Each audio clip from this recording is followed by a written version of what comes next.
Hola, comment tu vas? J'espère que tu vas bien. Alors aujourd'hui on va faire un tuto de retouche Photoshop et plus particulièrement sur cette photo parce que vous avez des super bons retours sur Instagram et vous m'avez demandé de faire un tuto retouche pour cette photo. Donc c'est ce qu'on va voir aujourd'hui, sachant que la méthode et la technique qu'on va appliquer aujourd'hui, que ce soit pour la retouche de peau ou pour la retouche chromie, elle est valable pour toutes les photos de portraits de mode. C'est la même méthode que j'utilise tout le temps.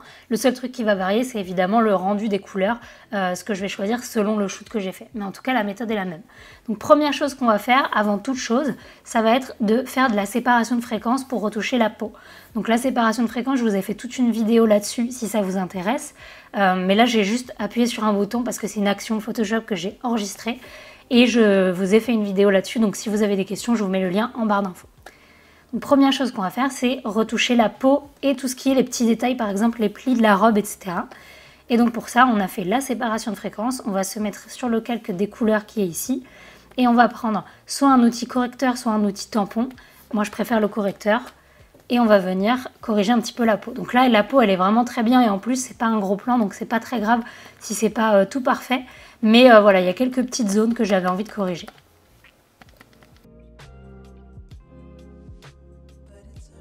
On montre très souvent la séparation de fréquences pour la retouche de la peau, mais ça marche aussi très bien pour la retouche des vêtements. Comme vous voyez, là par exemple, j'ai des plis sur la robe, parce que voilà, même si on avait repassé la robe en la pliant, il y a eu quelques marquages. Et donc si je veux les enlever, la séparation de fréquences, c'est vraiment top pour ça, parce qu'on a séparé la texture et la couleur, et donc je peux altérer juste les petites couleurs de plis, et ensuite venir sur la texture pour enlever les petites zones qui me dérangent.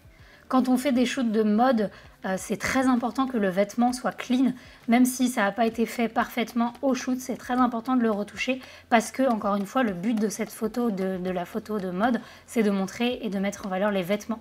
Donc le vêtement, il faut qu'il soit impeccable.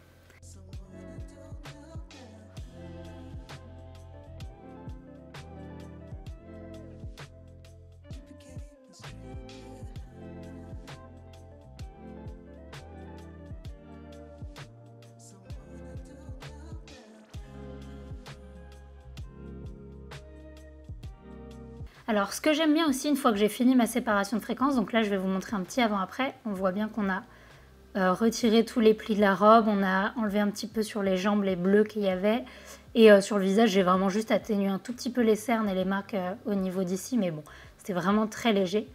Mais du coup quand on a terminé la séparation de fréquences, ce que j'aime bien faire c'est je vais dupliquer le calque de texture ici et en fait c'est un peu comme un passe-haut, donc c'est un peu comme un calque de netteté. Parce que vous voyez que si je fais un avant-après, on a l'impression que la photo est beaucoup plus nette. Et donc du coup, j'aime bien le dupliquer pour améliorer la netteté et juste baisser un petit peu l'opacité de ça. Et donc du coup, ça va déjà m'augmenter la netteté à ce moment-là. C'est quelque chose que je fais depuis pas longtemps, mais j'aime bien le rendu. Et je trouve que ça permet d'améliorer la netteté dès le début de la retouche et que bah voilà, j'aime bien. Donc, j'ai fini pour la séparation de fréquences. Ensuite, on va passer au Dodge and Burn. Alors pour le Dodge and Burn, je vais soit dupliquer la totalité et faire l'outil plus densité et l'outil densité moins, soit je vais créer un calque gris, là c'est ce que je vais faire. Donc je vais créer un calque gris.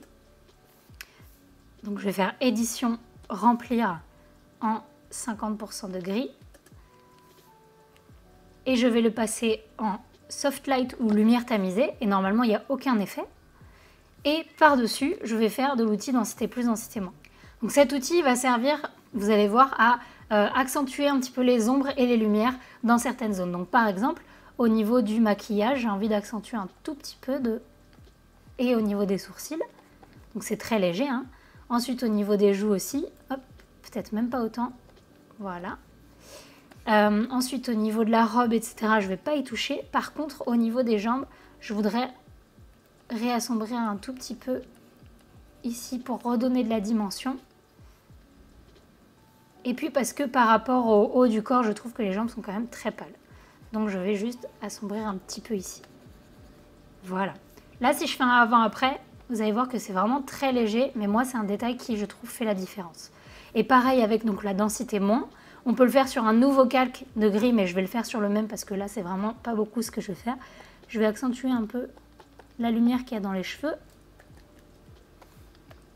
Et puis, les petites lumières qu'il y a au niveau du maquillage sur son visage.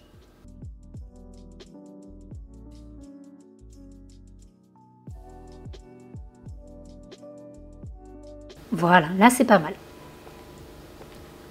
Donc une fois que j'ai fait mon dodge and burn et ma séparation de fréquence, je vais mettre tout ça dans un groupe parce que ce groupe-là, ce sera la retouche beauté et je vais plus y toucher. Donc je vais faire CTRL G, ça va me mettre tout dans un groupe et je vais l'appeler retouche beauté. Je vais recadrer mon image parce que là je trouve qu'il y a peut-être un petit peu trop de fond, pas assez la modèle. Donc je vais recadrer mon image maintenant. Donc, je vais faire un recadrage pour Instagram, c'est-à-dire en 4:5.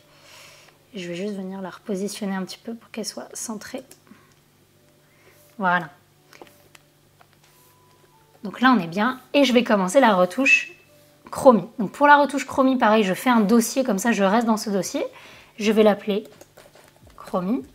Ça, c'est important quand même de rester organisé parce que si on veut revenir sur ce qui a déjà été fait, au moins on sait où c'est placé et c'est vraiment beaucoup plus facile. Donc c'est important de rester organisé. Et pour la retouche chromie, je vais utiliser les outils que j'utilise d'habitude et je vais faire en sorte que ça rentre bien sur cette image. Donc déjà, la première chose que je fais tout le temps, c'est la correction sélective. C'est vraiment un outil que j'adore et là, de toute manière, en voyant cette image, je savais déjà que la première chose que j'allais faire, c'était de redonner de l'intensité dans les rouges parce que voilà, au niveau de la peau, au niveau du sol, au niveau de la couleur de la robe, etc., je sais que les rouges, je veux qu'ils soient très intenses. Donc, je vais dans correction sélective, je vais choisir les rouges. Et ici, je vais aller dans noir et je vais baisser pour redonner de l'intensité. Vous voyez ce que ça fait? Ça va vraiment approfondir. Et donc là, je vais aller, je pense, au moins jusqu'à 40, 45. Allez, on va aller jusqu'à 45. Donc déjà, juste là, il y a une grosse différence. Et cet outil de correction sélective, il est vraiment magique. Moi, je l'adore. Donc ça, c'est fait. Ensuite, peut-être qu'on va aussi toucher... Alors ça, je vais le faire peut-être que sur la robe. Mais je vais rendre la robe un petit peu plus jaune.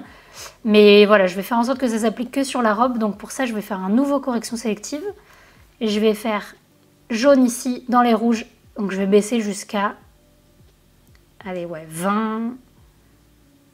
26, c'est bien, 26. Mais en fait, j'aime pas le fait que ça jaunisse un petit peu la peau. Donc ici, j'ai un masque, ce qu'on appelle un masque. Et je vais venir peindre sur le masque pour que ce soit que la robe.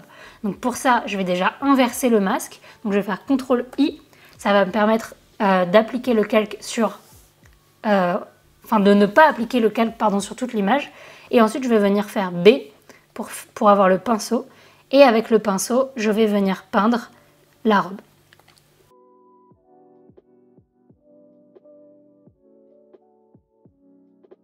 Ok, super. Donc ensuite, moi j'aime bien quand les noirs d'une image, ils sont vraiment profonds. Donc pour ça, je vais aller dans les niveaux. Je trouve que c'est le réglage le plus rapide. Après, il y a d'autres méthodes, mais moi, c'est celui que j'aime bien appliquer. Et je vais juste prendre ici les noirs et je vais les assombrer un tout petit peu. Voilà, juste ici, à 6. C'est vraiment pas beaucoup, mais ça me suffit. Et j'aime beaucoup quand les noirs, ils sont très profonds comme ça. Je trouve ça très joli. Ensuite, je sais que j'ai envie d'avoir un ton relativement chaud pour cette image. Donc ce que je vais faire, c'est que je vais aller dans filtre photo. Et je vais prendre celui-ci, le 85. Il y en a plein d'autres, mais celui-ci, je l'aime bien. 85, je vais le laisser en densité 25. Par contre, je vais venir baisser peut-être un petit peu l'opacité du calque. Je vais voir petit à petit ce que ça donne. Je pense que je vais mettre à une opacité... Ouais, 77, c'est pas mal. Comme ça, on a quand même cette couleur chaude, mais c'est pas trop. Là, déjà, on voit, je fais un avant-après, il y a déjà eu un gros travail sur la retouche. Après, c'est vraiment du tâton, mais là, je sais déjà ce que je veux faire sur cette image, donc ça me permet d'être plus rapide. Ensuite, un autre réglage que j'adore faire, c'est le gradient map ou courbe de transfert dégradé en français. Et alors, pour les courbes de transfert dégradé, ce sont des dégradés que je crée. Donc, il y en a qui sont déjà dans Photoshop, comme ceci. Donc, par exemple, il y a des gold, il y a des bleus, etc. Moi, j'en ai créé quelques-uns que j'aime bien utiliser. Donc là, je sais que je voulais utiliser lui. Dès que j'ai ouvert l'image, je savais que j'allais utiliser celui-ci. Et en fait, ce que je fais avec les courbes de transfert dégradé, c'est que donc j'applique ce dégradé. Je vais le mettre en lumière tamisée, donc soft light. Et ensuite, je vais mettre l'opacité très faible. Donc là, je pense que je vais me mettre à peut-être 15-20%, pas plus. Même peut-être moins que ça. Voilà, j'ai baissé, mais j'aime vraiment beaucoup le rendu de ces courbes de transfert dégradé. Ça donne de la profondeur, ça rajoute des côtés un peu ocre et doré, et j'adore vraiment le rendu de ce dégradé. Alors là déjà on a un rendu qui me plaît beaucoup, par contre je trouve que c'est peut-être un petit peu trop contrasté. Donc pour baisser le contraste, je pourrais faire luminosité contraste ici et baisser le contraste, mais je trouve que c'est pas assez précis parce que ça baisse le contraste de manière générale, et moi je veux pouvoir baisser le contraste des lumières et des ombres comme je veux, et donc dans ce cas là je fais les courbes. Donc je fais les courbes, je vais créer 2 points ici, et du coup je vais venir de manière très précise monter un petit peu dans les lumières, baisser un petit peu dans les ombres, histoire de baisser le contraste en fait. Donc ça je le fais déjà de manière à bien baisser. C'est difficile d'être très léger sur les courbes parce que dès qu'on fait un petit réglage, ça se voit beaucoup, mais c'est pas grave parce que le but, si c'est de baisser le contraste, c'est une courbe en S inversée comme ça, et ensuite je vais juste baisser l'opacité. Et donc là, je vais la mettre à 30 à peu près. Voilà, comme ça j'ai rattrapé un petit peu des informations aussi dans les ombres, j'ai baissé un petit peu le contraste général, mais je garde la profondeur des couleurs. Donc là, j'aime beaucoup le rendu final. Je vais juste faire un dernier réglage, c'est parce que je trouve que les tons de la peau sont peut-être un petit peu bleutés et moi je préfère qu'ils soient plus jaunes. Donc pour ça, ce que je vais faire, c'est que je vais faire donc une correction sélective. Vous voyez que c'est vraiment un des outils que je préfère, hein. Et je vais aller donc dans les blancs, parce que là c'est vraiment dans les blancs de l'image que je trouve que c'est trop bleuté. Et dans ces blancs de l'image, je vais rajouter du jaune. Donc je vais y aller d'abord à fond pour que vous voyez la différence, mais là ça me paraît peut-être un petit peu trop. Je vais y aller très léger. Je vais aller jusqu'à 20 peut-être. Voilà. C'est léger, mais je trouve que c'est déjà un bon rendu. Et voilà, là, on peut faire un avant-après de l'image finale avec toute la chromie. Et si on avait besoin de revenir sur certains réglages, par exemple sur les niveaux, etc., on peut revenir dessus parce que tout est bien organisé. Voilà, j'espère que la vidéo vous a plu. N'oubliez pas de vous abonner à la chaîne et de vous abonner à mon Instagram si vous voulez avoir des nouvelles des prochaines vidéos, si vous voulez potentiellement participer à de prochaines vidéos, par exemple je retouche vos photos. Et en attendant, comme d'habitude, je vous fais des bisous. Ciao!